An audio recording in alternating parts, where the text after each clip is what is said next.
Il-President tal-Assoċjazzjoni tal-Lukandi u r-Ristoranti l-MHRA Tony Zara qal li l-budget ma jindirizzax fit-tul is-sostenibilità tal-lukandi u r-ristoranti.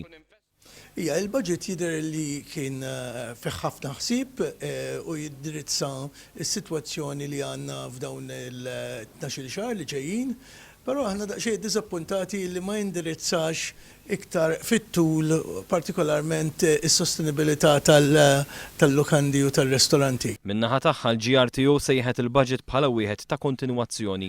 Il-GRTO qalet li tinsab sodisfatta għal bosta mill-miżuri mħabbra iżda saħqet fuq il-bżonn illi il-budget ikun approvat. U aħna nappellaw ukoll bħala GRTO li dan il-budget għandu jgħaddi għax hekk ma jgħaddix għandna problema li fl-ewwel 3 xhur tas-sena tat-2013 il-miżuri ġodda li hemm mħabbrin f'dan il-budget ma jseħħux.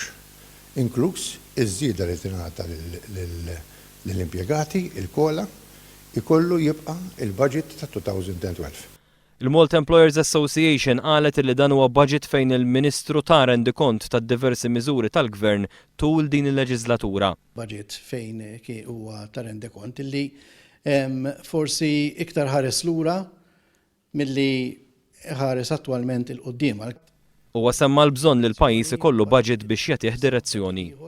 Allura prattikament hemm il-periklu li s-sena d-dieħla ikollna parti sew minnha fejn laqas ikollok budget approvat.